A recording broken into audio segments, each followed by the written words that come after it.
Welcome to the KBB Review podcast, and this is episode 10 of season 13, making it the last official episode of the season. Now, while season 14 officially will start in the new year, we'll actually be back in December with a special mini-series looking ahead to 2025, and of course the now legendary episode where we reveal the shortlist for the KBB Review Retail and Design Awards 2025, but more on them in a minute. In this episode, we're meeting two of our 2024-25 adopted retailers. You may have seen this in the magazine and online, but the basic premise is that we're following three independent retailers over the next 12 months as they embark on new endeavours in their businesses. The ins and outs, the ups and downs, and everything in between as we map the very real experiences of independent KBB retailers. In this episode, we're meeting Joe Kardani, the co-founder of 0.5 Kitchens in North London. After opening their first showroom in Muswell Hill in 2016, they're in the middle of developing their second showroom just down the road in Belsize Park. Then we have Olivia Weaver, aged just 25. She and her husband are starting a brand new retail business in Shropshire called Harrison James, and that's after several years of working on the tools. They're both fascinating stories, and we'll be meeting them in a moment. Our third adopted retailer is the equally interesting Leamington Kitchen Company in Leamington Spa, and you can read their first instalment in the October issue of KBB Review and on our website. And we'll meet them on a podcast further down the line. I'll put all the links you need in the episode description.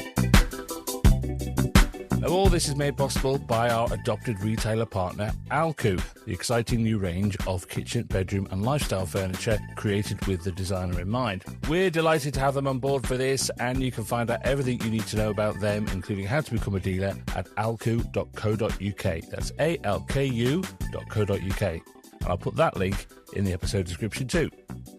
Now, before we meet our adopted retailers, it's officially November, you may have noticed. That means there's only a few days left to get your entries in for the KBB Review Retail and Design Awards 2025. Entries close at 5 p.m. on November the 14th, and we won't be extending that at all. We have categories for kitchen and bathroom designs at different project costs. We are Showroom of the Year, Retailer of the Year, Installation Company of the Year, Supplier Team of the Year, New Retailer of the Year, and our Rising Star Award for those in KBB Retail under 30 years old. In other words, we've got something for everyone, and it's totally free to enter, so you've literally got nothing to lose. All you need to know about every category and entering is at kbbreview.com/awards, and that link is in the episode description. Good luck, and don't miss that closing date, November the 14th. Okay, here are our adopted retailers. Let's have Joe from 0.5 Kitchens. Hello, Joe. Hi there. Hello to you. And we have Olivia Weaver from Harrison James. Hello, Olivia. Hello. Hello. Right, thank you to both of you for being our adopted retailers for this year. Is it a bit weird that we're just going to follow you around for the next 12 months? A little bit. No, not at all. Not at all. You see the journey. And that's the word we're going to use, I think, all the time, is journey, because what makes independent retail so fascinating is they're all very personal stories. That's kind of the point. So let's start with you, Joe, I think, and get an idea of where we are right now. So tell us the background of 0.5 Kitchens, because you're actually a very well-established business, aren't you? Yeah, fairly well. I hope so, anyway. My degree was originally in furniture design when I started, and I used to run projects in London with a developer, and that's where I met my business partner, Thomas. I then left, and we've actually started fitting furniture for about 11 years together on various companies, some very high-end stuff in London. I won't mention any of the names, but some really good companies. And then we decided to do it for ourselves. And Thomas is a joinery background. His father was a joiner, and he used to have a factory in Poland. And now his brother actually makes all our furniture in the factory in Poland. So from saving up, from doing our own jobs, we then started the showroom that we've currently got in Muswell Hill. And we've been here for the last 9 years. And, you know, it's sort of grown from strength to strength, really. We like to think we're doing some really nice projects, and we love the fact that every single project's a bit different, which is what we really enjoy. Obviously, we've got currently the next showroom is on the cards, so we should be getting the keys in a few weeks, and we can start pulling the place apart and making it into something lovely, hopefully. Well, we'll talk the details of the new showroom in a bit, I think, but I love this idea that you are bespoke in the most obvious definition of the word. I mean, you get your kitchens made for you by somebody that you know, part of the family, if you like. That's right. That's right. And I think a lot of people like to sort of bound the word bespoke around when they're not really. They're just putting standard size cabinets together. Whereas we always have lots of different elements going on in the kitchen, as well as, things like the scribes, which people don't think about, all matching up and being a certain size and just keeping everything perfect to the degree of, if we use a 12mm worktop on the kitchen, we will make the carcass slightly taller. So you'll still retain the same height plinth. Whereas a lot of people would just jack it up so you're reaching your 900 or 910 worktop height. We would actually just adjust everything, and it's not a cost thing, it's just about the product being bespoke. And so how does that actually work then over in Poland? Is it like a little workshop? Is it a factory? Well, what is it? Yeah, it's got quite a large sort of factory now. It's actually expanded it. He used to actually make stuff for himself for people in Poland, and then it's switched solely to our stuff now, because obviously we're putting enough work through that it's just solely for us. And we obviously do all the drawings this side and all the orders, and then every project is put through separately. I don't think we'd ever be able to have a huge chain of shops, because that's not where we are, because every kitchen is so different. We can't just sort of expand to that extent, but I think having two would be really good for us. Right, let's switch to you, Olivia. Let's get a bit of background on you. And I promise I won't go on about your age too much, but just tell us how old you are. I'm only 25. I know, how depressing is that? But I mean, it's incredibly impressive what you're doing. But for someone of my age, that's really depressing. Weirdly, though, like Joe, you started on the tools, though, didn't you? Tell us your journey up to your decision to start your own business. Yeah, so actually I started in a merchant's when I was 16. I left school and worked within City Plumbing and Travis Perkins, and I left that company and worked for a smaller company when I lived in Norfolk. That's where I met my husband. We then decided to relocate, but I used to work on the tools alongside him. And then when we got back here, we were like, no, we want normal jobs. Normal jobs didn't work for us, so we were like, well, actually, I want to do it for ourselves. So we opened a fitting business, which both myself and him worked for, fitting our customers' bathrooms and kitchens. And we decided to take a leap into doing our own showroom, which will hopefully be open in January. It's been a long slog with it, but we're getting there.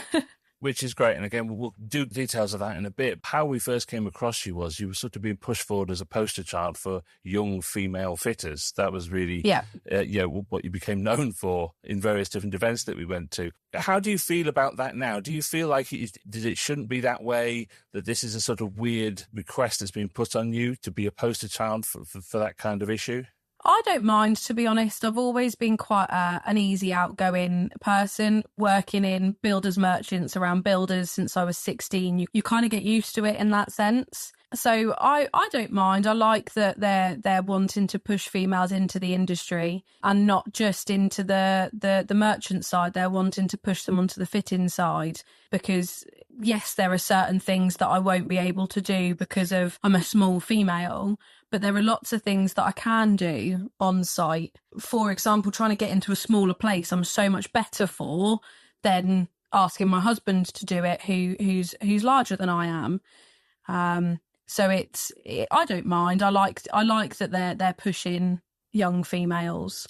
Yeah, I think we need more fitters, and if you have both genders, you're clearly doubling the possible pool you're fishing from. Fantastic. Let's move on to the here and now, Joe. Now, as you said, the big development for you and the journey we'll be following is the opening of your second showroom just down the road in Belsize Park, isn't it? So when are you planning to have that open? That's a very good question, and one I probably don't know the answer to at the moment, because the keys have been imminent week by week, but we are fine. I think we're signing the contracts in 2 weeks' time, so we'll go straight in. So I would hope by April that we would have the doors open with a bit of luck. It's actually given us a bit of time, because there's a lot of obviously design involved. It's 2 levels. It's got a basement as well. So, but it's very awkward spaces, which is perfect for what we do, because obviously that's what we're about. But obviously it's just getting, now we've got experience of the first showroom. We know what sort of we want to show to a degree, but obviously we want to show a lot of new, interesting doors and things like that. So we've still been working. We're actually working late tonight,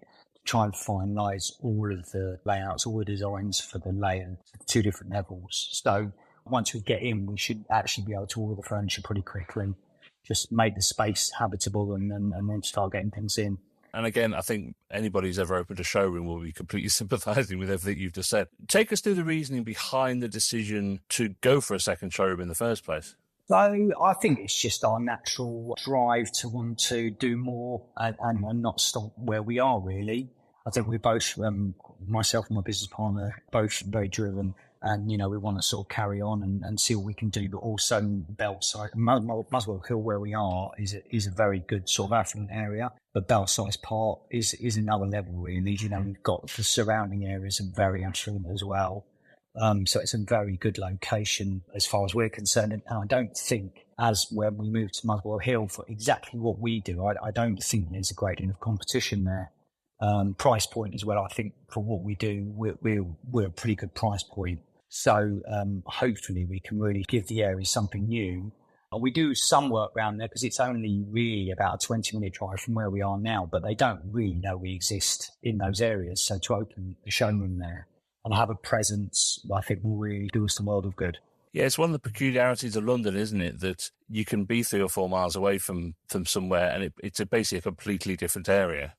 Yeah, exactly. I mean, and also that they are closer to London there, so the tendency for them would be to go further into London, not come out and look for a kitchen showroom. So I think the road that we've picked as well, obviously having this showroom, we sort of learned quite a lot, is very good. It's got good, obviously in London you've got the parking issue, but the road we've picked has got parking on the road. And also there's a lot of little cafes, there's a lot of footfall, there's a lot of people milling about on this particular road during the day. There's a pub opposite, and what we found was where we are now, we've got a lot of restaurants here. We actually used to watch the cameras when we first opened it that we had in the shop. Good idea for you to get cameras in here because it really helps. And then we noticed people looking at night a lot when they were going to the restaurants and everything. And, there's a pub opposite. So I think it's just hopefully should be a really good move for us. So is the plan for it to be, if you like, a mirror of the other showroom, or is it a different proposition altogether? I think it's basically because they can work hand in hand together. We're taking some elements that we know work from the showroom that we've got, but there'll be no identical kitchens in either showroom.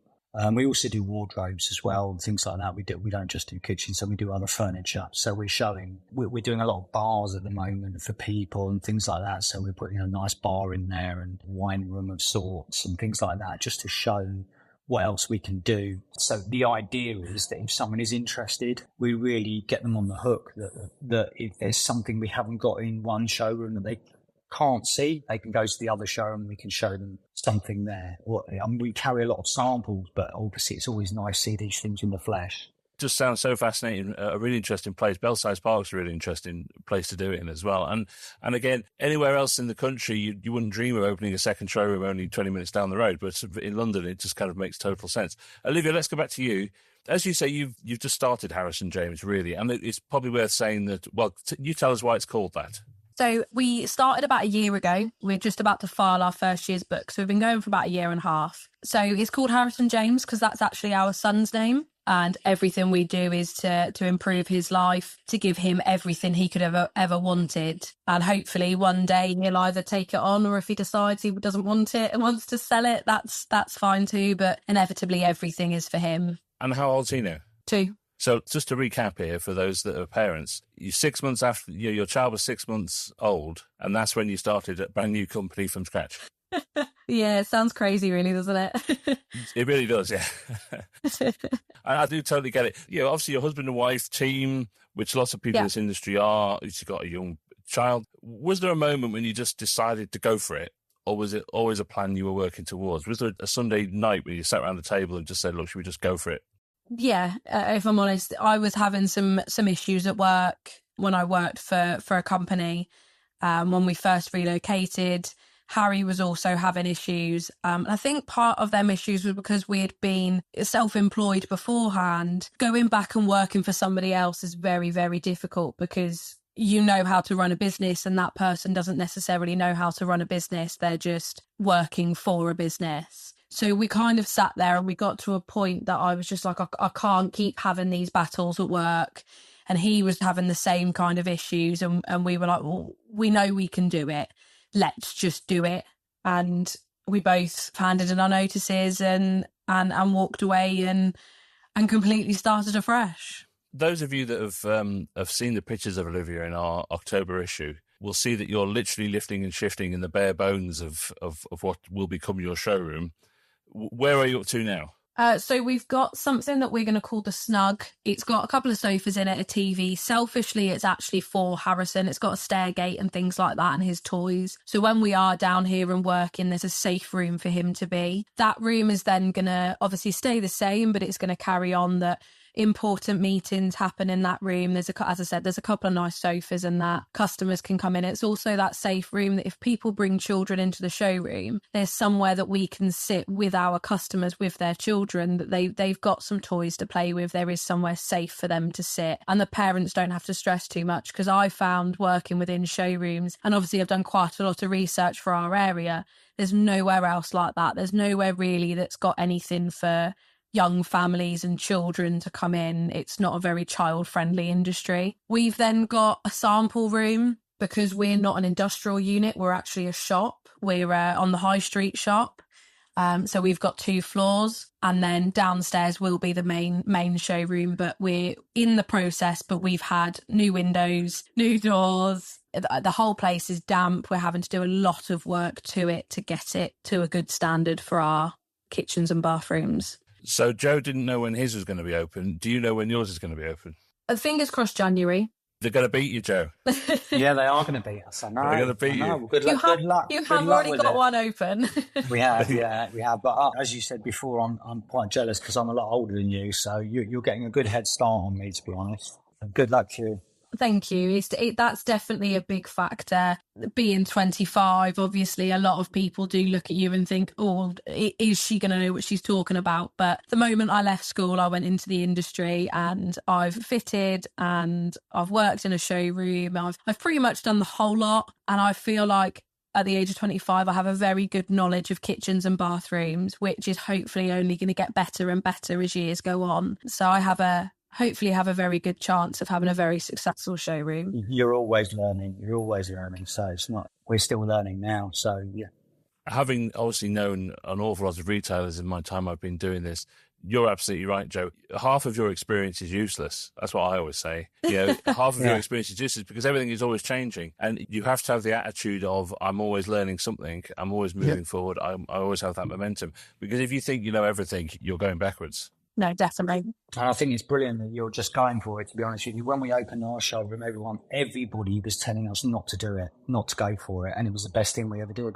But because we already have a fitting business that is like functioning, a lot of our customers are very supportive. And we're a company that we want to look after our customers. Exactly the same as us. You've got to be like that. You've got to be, because that's what generates the next customers. Definitely. And if we end up with having issues on the site, we're very good at rectifying them issues. For example, we did a job a couple of weeks ago that she'd ended up with a load of damp work throughout the property that we had to do. And basically she'd bought this house and didn't really know anything about it. And there was lots of issues. And we try our best to help when it comes to cost and all of that kind of thing. And we do a lot of it ourselves as well. We don't have to get other people in to do it, which helps massively. And we've got lots of customers that are now more our friends than anything. And they come and see us quite regularly. We've got one that's offered that if we want a holiday, that he'll happily come and sit in the showroom. He doesn't know anything about kitchens and bathrooms, but he's like, I can give brochures out and I can talk to them. And that's lovely that we've got people that are wanting to support us like that.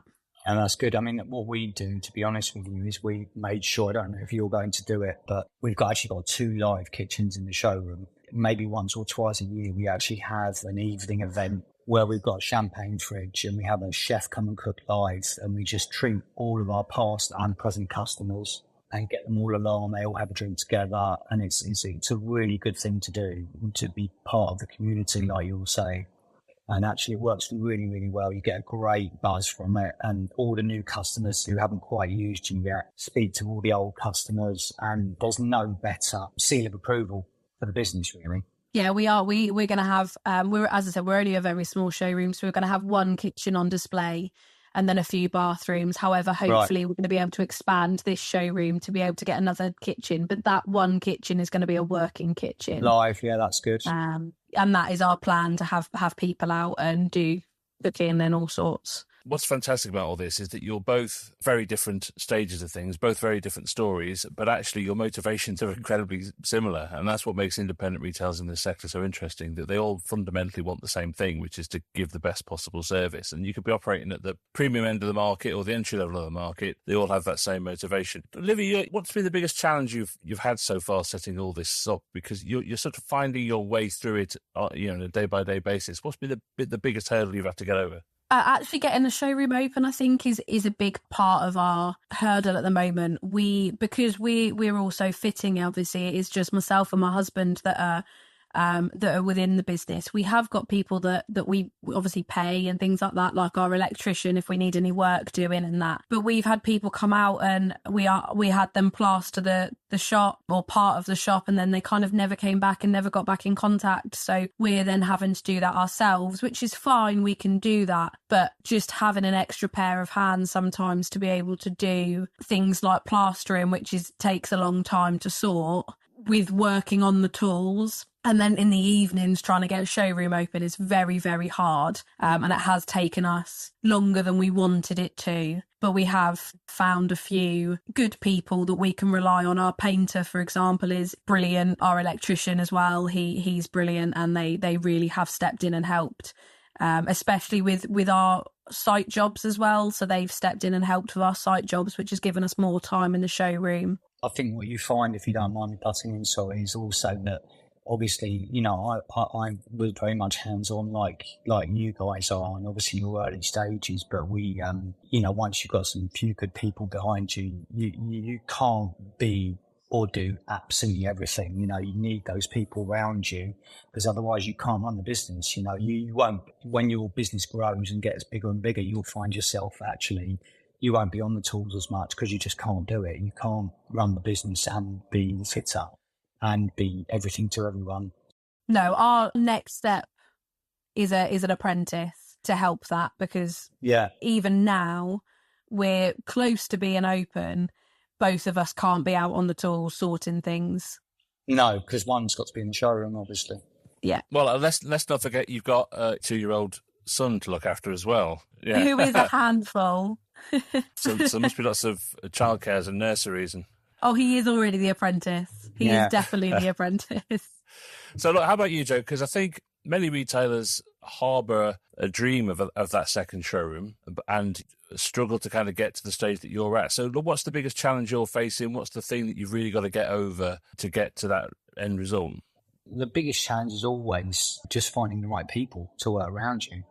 Because like I said before, you get to that stage where you need good people around you because you can't do everything. We've got a great team in the current showroom. We're going to have to split when we open the new one and then slowly get people around us. And obviously, I still love being on the tools whenever I can, but it's quite rare. So does my business partner. So if I'm ever asked to, I will jump straight in because it's what I love, to be honest with you. But finding good fitters is very, very difficult. I know there is a shortage in the market anyway, but obviously we're only as good as the way the kitchen's fitted. So we did have 2 teams before, but we took it back to 1, and we're eventually, obviously, as we generate more work from the new showroom, we will need another set of fitters. So I think really it's just getting the right people around us. I think everything else for us is, as I said, you're always learning, but we've got a formula that we just, as far as I'm concerned, if we can take it across and do the same formula in Belsize Park, then there's no, in my mind, there's no way we can fail, because, as long as we can carry on giving the service that we're giving and giving the product that we're giving, which we believe is a very high quality sort of product, then, I think it's people. That's the hardest thing in my opinion.